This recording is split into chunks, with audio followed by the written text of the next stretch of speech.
ঢাকার মতিঝিলের শাপলা চত্বরে হেফাজতে ইসলামের সমাবেশ ঘিরে হত্যাযজ্ঞের ঘটনায় করা মানবতাবিরোধী অপরাধের মামলায় আত্মসমর্পণের ঘোষণা দিয়েছেন সাবেক মন্ত্রী আব্দুল লতিফ সিদ্দিকী। তিনি বলেছেন, আগেই গ্রেপ্তার না হলে আগামী সপ্তাহের রোববার বা সোমবার আন্তর্জাতিক অপরাধ ট্রাইব্যুনালে আত্মসমর্পণ করে জামিনের আবেদন করবেন।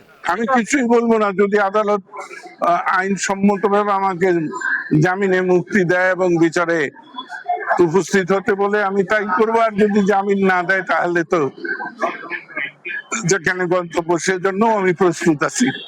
২৯ জুলাই বুধবার ঢাকার চিফ মেট্রোপলিটন ম্যাজিস্ট্রেট জুয়েল রানার আদালতে হাজিরা শেষে সাংবাদিকদের একথা বলেন লতিফ সিদ্দিকী। এদিন হাজিরা শেষে তিনি বলেন, আমি তখন মন্ত্রী ছিলাম, কিন্তু শাপলা চত্বরের ঘটনা বা সে সময়কার কোনো বিষয়ে আমি কিছু জানি না। এ সময় সাংবাদিকেরা শেখ হাসিনার দেশে ফেরার বিষয়ে জানতে চাইলে তিনি এ সম্পর্কে কোনো মন্তব্য করতে রাজি হননি। আমি শেখ হাসিনা সম্পর্কে কোনো মন্তব্যই করবো না।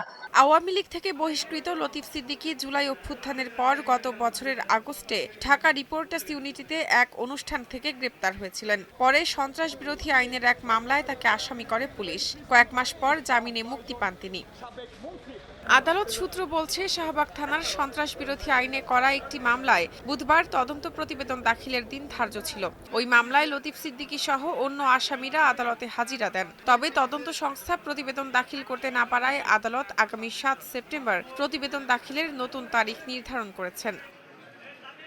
মুক্তিযোদ্ধা লতিফ সিদ্দিকী আওয়ামী লীগ থেকে ৫ বার সংসদ সদস্য নির্বাচিত হন। ২০০৯ সালে মন্ত্রী হয়েছিলেন তিনি। বিতর্কিত মন্তব্যের জেরে ২০১৪ সালে মন্ত্রিত্ব ও দল ছাড়তে হয়েছিল তাকে।